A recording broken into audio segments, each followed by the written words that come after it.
मैं एक सन्यासी हूं और एक सन्यासी होने के नाते सच बोलने का साहस करता हूं। जो सच है मैं वो बोलता हूं। हमारी जो भी बातें कंडीशनल हैं। अगर आप शांति से रहेंगे तो हम भी शांति से रहेंगे। आप विकास पर ध्यान देंगे तो हम तो विकास में आपको और सपोर्ट करने वाले हैं। हमारे यहां भारत के अंदर मैं तो आप चाहता हूं सिर्फ आप जनता से आज इतना वादा कर दें कि अब इस तरह के भड़काने वाले बयान नहीं देंगे, आप आग लगाने का काम नहीं करेंगे और वाकई में सबको साथ लेके चलेंगे। जो अगर बशर्ते अगला पक्ष शांति से रहेगा तो मुझे प्रसन्नता होगी उसके विकास करने में योगदान देने में। और अगर अगला पक्ष शांति से नहीं रहेगा तो क्या करेंगे? अगर शांति से नहीं रहेगा तो उसको शांति से रहना सिखाएंगे।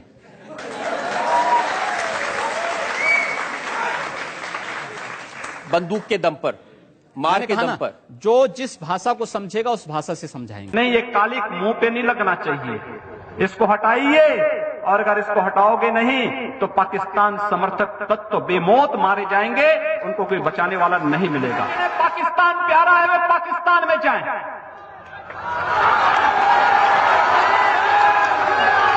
जिन्हें पाकिस्तान अच्छा लगता है वो पाकिस्तान चले जाएं।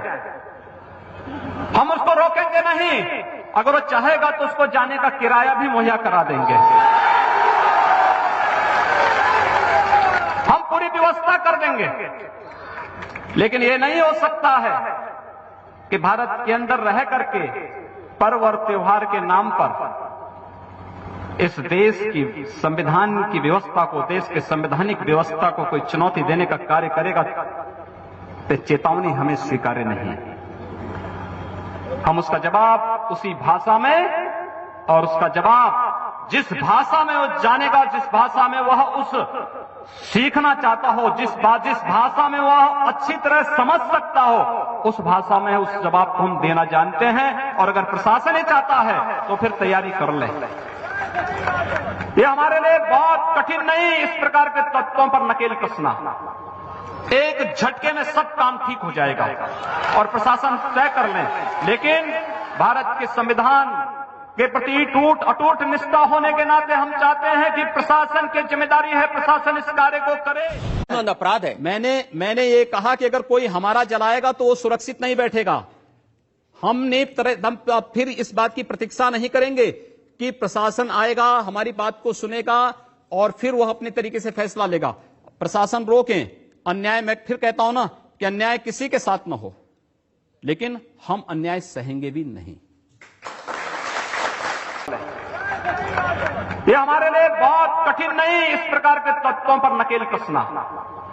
एक झटके में सब काम ठीक हो जाएगा। सच को स्वीकार करना पड़ेगा। ऐसा सच आप कहते हैं कि अगर एक हिंदू का खून बहेगा तो हम 10 मुसलमान का खून बहाएंगे। 2007 का गोरखपुर में कैसे आपके मुंह से मशीन गन से भी ज्यादा आग निकल रही है, आपको सुनवाते हैं। अगर एक हिंदू का खून बहेगा तो एक हिंदू के खून के बदले आने वाले समय में हम प्रशासन से एफआईआर दर्ज नहीं करवाएंगे, बल्कि कम से कम 10 ऐसे लोगों की हत्या उससे करवाएंगे जो लोग सर्वोच्च व्यवस्था में है, जो कानून बनाती है। आप लोगों से कह रहे हैं कि हम एफआईआर दर्ज नहीं करवाएंगे, अगर एक मारेगा तो हम 10 मारेंगे। आप गब्बर सिंह हैं कि हमने प्रशासन से इस बात को अगर एक हिंदू को मारेंगे तो 100 को हम भी मारेंगे। वह जिस प्रकार का व्यवहार करेगा उसका 100 गुना हम लोग करेंगे। यहां से ही तो वापस करेंगे, लेकिन कर कौन पाएगा? जिसकी भुजाओं में ताकत हो। इसका जवाब भी दीजिए। मैं एक सन्यासी हूं।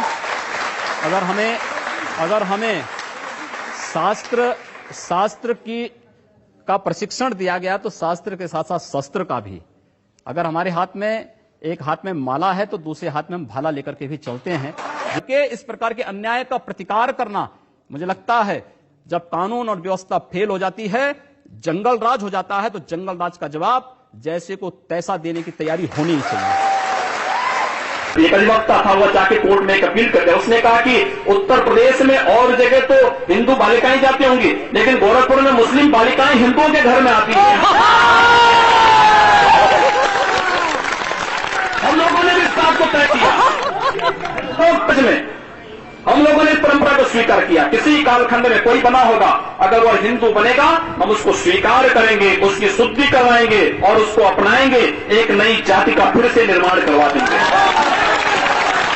कोई जाति ही नहीं बना डालेंगे, हम लोग स्वीकार करेंगे। और हम लोगों ने तय कर रखा है कि अगर वह एक हिंदू बालिका को ले जाएंगे तो कम से कम 100 मुस्लिम बालिकाओं को हिंदू प्रशासनिक व्यवस्था पूरी तरह फेल हो चुकी है, जहां पर वो किसी चीज को सुनने को तैयार नहीं है।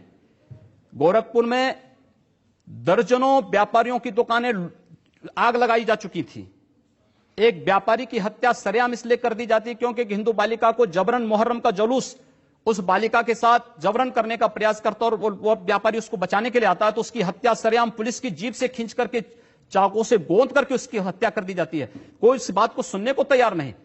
अगर मैं सड़क पर ईद के दिन नमाज पढ़ने से रोक नहीं लगा सकता तो मुझे कोई अधिकार नहीं कि मैं थानों में जन्माष्टमी के पर्वों को रोकूं।